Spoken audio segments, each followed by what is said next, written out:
साल था 2015-16 जब उत्तर प्रदेश के कैराना से हिंदुओं के घरों पर पोस्टर चस्पा किए गए थे कि यह मकान बिकाऊ है। साल बीत गया, सरकार बदल गई, लेकिन आज 2022 में भी एक ऐसा मामला मैं आपके सामने लेकर आया हूं। ये जरा आप तस्वीर देख सकते हैं, जरा पढ़ेंगे। वर्षा शर्मा, यह मकान बिकाऊ है। यहाँ के मुस्लिम दबंगों की वजह से हम मकान बेच रहे हैं, हमें अपनी जान का खतरा है।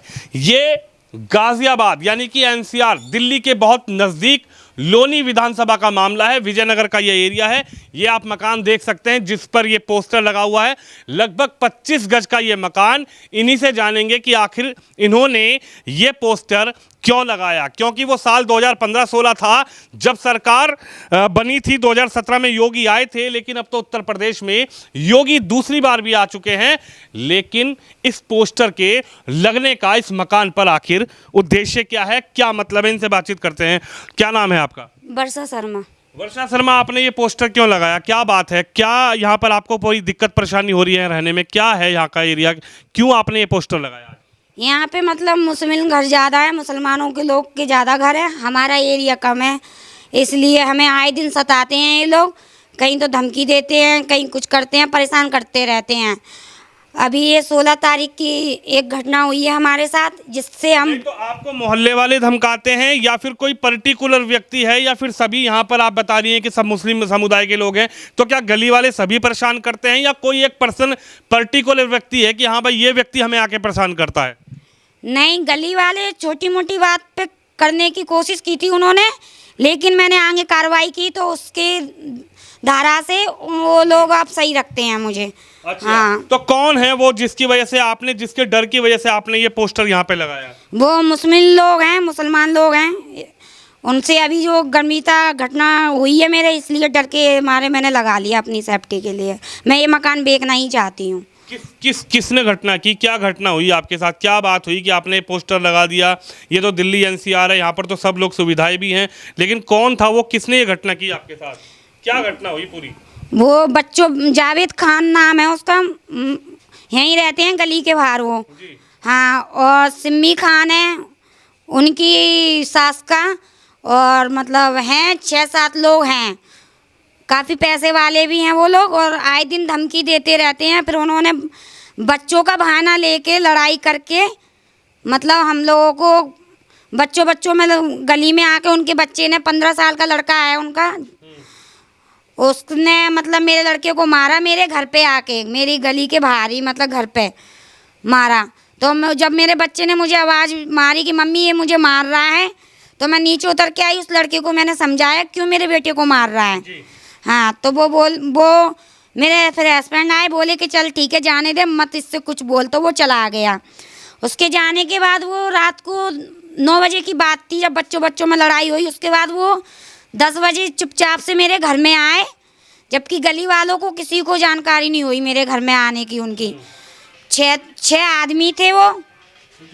हाँ जी, 6 आदमी थे बाकी के, और 3 लेडीज थी।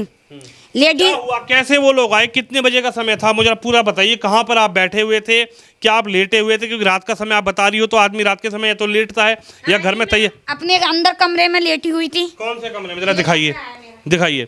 देखिए, एक बहुत छोटा सा मकान, गरीबी का ये कह सकते हैं कि मुल्फती की ज़िंदगी जी रहे हैं। गरीब आदमी अपना जैसे तैसे गुजारा कर रहे हैं। नीचे ये मकान है, देखिए यहाँ पर ये जो मकान है, यहाँ पर आप बैठी हुई थी। हाँ, यहाँ पे मेरे बच्चे के मुंह में मुक्का मारा था उनके लड़के ने, तो मैं खून साफ कर रही थी उसका, अपने लड़के का, यहाँ बिठा के। तो वो डरा हुआ था, तो मैं उसे समझा रही थी, बेटा अपन इन लोगों से नहीं लड़ते हैं, और अपन को यहाँ पर रहना है, इनसे लड़ाई मत किया करो। हाँ, इतने में वो लोग आए, मेरा बाहर का गेट खुला था, ये भी गेट खुला था अंदर का। आए और उन्होंने यहाँ पे मुझे पटक लिया है यहाँ पे, और मतलब उनके 6 जेंट्स थे। एक आदमी का नाम पता है उनका, बाकी के मुझे नहीं पता। कितने लोग थे लगभग? लगभग वो 6 थे, 3 लेडीज थी और 3 जेंट्स थे। तो आपको किसने मारा? मुझे जेंट्सों ने मारा अंदर आके कमरे में, मुझे पे आके? हाँ, इसी कमरे में आके, और इस प्रकार से मारा कि मुझे किसी ने बचाया नहीं, मैं बहुत चीखी चिल्लाई, ना ही मेरे गली वाले आ पाए ना कोई आ पाए, किसी को पता ही नहीं था। आपके पति कहाँ थे? मेरे पति बाहर थे, गाड़ी साफ कर रहे थे बाहर गली में। उन्हें भी पता नहीं लगा, ये चुपचाप से घुस गए थे मेरे घर में। हाँ, जब उनने मेरे साथ बहुत सारी बदतमीजियाँ करी, मतलब कपड़े मपड़े भी मतलब फाड़ने की कोशिश की। मैं अपने आप को नहीं बचा पाई, जिस तरीके से मुझे अपन को बचाना चाहिए उस तरीके से मैं अकेली थी, मैं नहीं बचा पाई। मेरे साथ काफ़ी हाथ मार डाला, गंदे तरीके से बोले, कपड़े उतारने की कोशिश की और मेरे को बोला कि बाहर निकालो इस साली को, इसको बाहर नंगा करते हैं, उसे बताते हैं हम लोग क्या हैं और हम क्या कर सकते हैं और हम क्या चीज़ हैं। कह रहे ओ, फिर उन्होंने गंदी हरकतें करने के बाद सारी हरकतें कर ली। जब मेरे पति को जब पता लगा कि अंदर कुछ लोग घुस गए हैं, मुस्लिम लोग, तो मेरे पति जैसे ही अंदर आए ना, तो उनको भी मारा, उनको बाहर आंगन में पटक लिया, उनने गला दबाया, जानलेवा हमला करा उन पे। जैसे ही उन पे हमला करा, कुछ लोग मेरे से कम हो गए, तो मैं ऐसे ही निकल के बाहर छूट के गई उनके पास उन्हें बचाने के लिए। मेरे बच्चों को भी मारा उन्होंने बाहर ले जाकर। आपको किस चीज़ से मारा? कहाँ आपको चोट आई? कहीं चोट आई आपको जब मारा तो? हाँ, जब मैं अपने पति को बचाने गई थी तो जावेद खान ने मेरे पे, यहाँ पे सर पे मेरे चक्कू मारा था। दिखाइए जरा कहाँ यहाँ चक्कू मारा था। हाँ, यहाँ पे एकदम घुमा के चक्कू मारा मेरे। तो जो वो लेकर आए थे अपने घर से? हाँ, सरिया डंडा चक्कू लेके आए थे वो। कैसा चक्कू था? छोटा चक्कू था या फिर बड़ा चक्कू था कि जिससे भाई किसी की जो हानिकारक एक होता है कि भाई मतलब इस तरीके का चक्कू? किस तरीके का चक्कू था? आपने देखा उस चक्कू को? हाँ, देखा मैंने। बड़ा था कि छोटा था? उसमें क्या कहते हैं, वो वैसी वाली डंडी लगी थी नीचे, तो लकड़ी वाली, और ऐसे करके तलवार टाइप का था, इतना सा पहना। वो उसने इस तरीके से घुमा के ऐसे मारा मेरे, तो मैं भी नीचे गिर पड़ी। जब उसने वो चक्कू मारा ना, तो मैं नीचे गिर पड़ी, मेरे को चक्कर आ गया एकदम। जैसे ही मैं नीचे गिरी ना, तो फिर भी मेरे को वो खचोर के लेके गली में ले गया बाहर, कह रहा चल। उसे रहम नहीं आया, मैंने उसके हाथ जोड़े, पैर पड़े, मैंने कि हम लोगों को छोड़ दो, हमसे गलती हो गई, हम लोगों को छोड़ दो, माफ़ कर दो, हमारे पति को छोड़ दो। कह रहे, उन्होंने फिर भी नहीं छोड़ा, बाहर गली में मुझे रगड़ के ले गए। रगड़ के ले जाने के बाद भी लात घूसे मारते रहे। मैंने गली वालों से हाथ जोड़ा, बचाओ बचाओ, पुलिस को फ़ोन करो। गली वाले डर के मारे कोई भी बाहर नहीं निकला, सबका गेट लगा रहा। फिर बड़ी देर में जब हमारे साथ काफ़ी खून बिगड़ गया, हादसा हो गया, जब गली वाले बाहर आए निकल के आए, जैसे ही उनने बचाने की कोशिश की, तो उन पे भी एक दो लोगों ने हमला करने की कोशिश की, तो वो पीछे हट गए।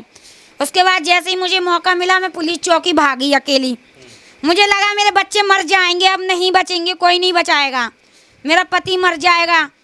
तो मैं जैसे ही पुलिस चौकी के लिए भागी, तो उन्होंने मेरा पीछा भी किया पुलिस चौकी तक।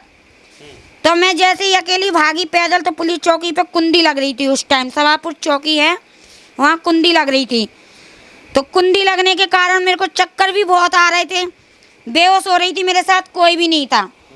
हाँ, तो वहाँ पे राय चलते लोग बागों ने पूछा क्या हुआ है आपके साथ। मैंने कहा मुझे मुस्लिम लोगों ने मारा है, मुझे सहायता चाहिए यहाँ पे। तो बोले ठीक है, हम पुलिस वाले को फ़ोन करते हैं।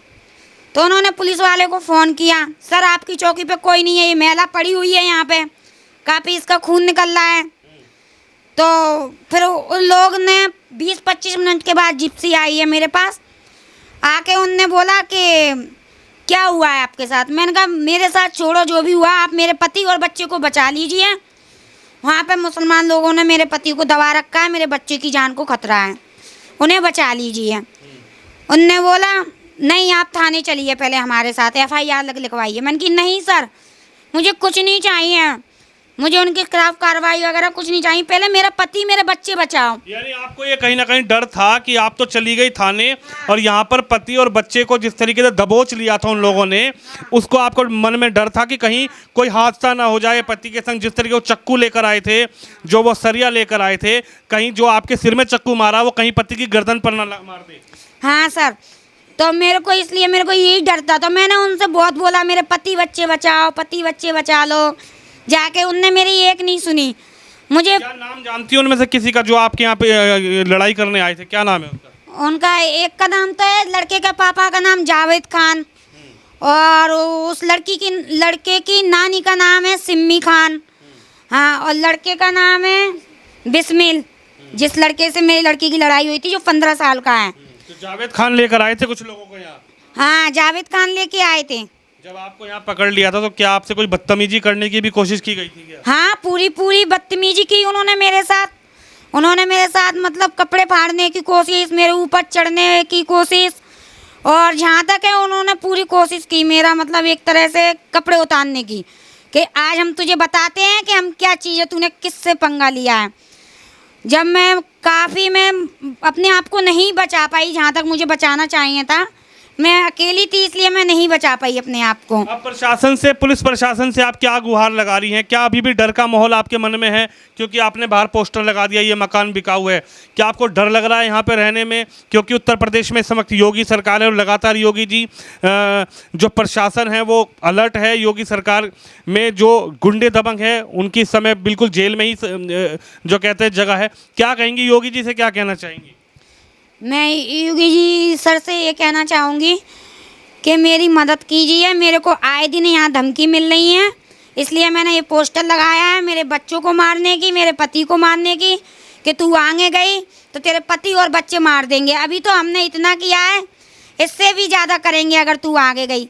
मेरा योगी जी सर से यही निवेदन है कि मेरे घर में मेरे पति के लिए, मेरे बच्चों के लिए कोई सेफ्टी या कोई ऐसी कोई कुछ करें कि मेरे बच्चे और मेरे पति के खतरे से बाहर आ जाएं। आए दिन मेरे को धमकी मिल रही है, मेरे को बहुत डर है, मेरे को आगे जाने नहीं दे रहे हैं ये लोग। घर से निकलने में मेरे को डर है, मेरे बच्चे स्कूल नहीं जा रहे हैं, मेरा पति भी काम पे नहीं जा पाता है, मैं भी डर डर के रह रही हूँ। आए दिन मेरे को धमकी मेरे पति को, मेरे बच्चे को मिल रही है। क्या नाम बताया आपने? जावेद खान। जावेद खान। तो देख सकते हैं आप, ये महज 25 गज का मकान जो चारों तरफ से मुस्लिम बहुल एरिया के अंदर है। हालांकि कहा जरूर जाता है कि मुस्लिम अल्पसंख्यक हैं, लेकिन आप ये जरा खबर देखिए तो आपको ये पता लग जाएगा कि जावेद खान के मंसूबे किस तरीके के हैं कि एक महिला को आधी रात यानी कि 10 बजे के लगभग उस महिला को घर में घुसकर किस तरीके से उसने बदतमीजी की, महिला को मारा, उसके एक बेटे को मारा, पति को मारा, और घसीटते हुए यहाँ से, इस बेड से, इस कमरे से गली के बाहर तक ले गया। लेकिन अभी भी जावेद खान ये कह रहा है कि मुझसे पंगा ना लो, मैं इतना पैसे वाला हूँ कि तुम पंगा लोगे तो तुमको ये पता लग जाएगा कि आखिर तुमने किससे पंगा लिया है। लेकिन ये रोती हुई महिला कहीं ना कहीं उत्तर प्रदेश के मुख्यमंत्री योगी आदित्यनाथ से यही गुहार लगा रही हैं कि इनकी मदद की जाए, प्रशासन इनकी आवाज़ सुने, प्रशासन उस पोस्टर को ज़रूर देखे कि किस तरीके से इन्होंने अपने घर पे ये पोस्टर लगा दिया है कि यह मकान बिकाऊ है। प्रशासन से महिला की लगातार गुहार जारी। अब देखना ये होगा कि आखिर प्रशासन इस पर क्या कार्रवाई करता है और जावेद खान पर, यानी कि ऐसे जो उसके मंसूबे हैं कि एक हिंदू परिवार को प्रताड़ित कर दें, ऐसे मंसूबों पर प्रशासन उस पर क्या कार्रवाई करता है। कैमरामैन कुलदीप सिंह के साथ विनोद शर्मा, हेडलाइंस इंडिया के लिए लोनी, गाजियाबाद विधानसभा से।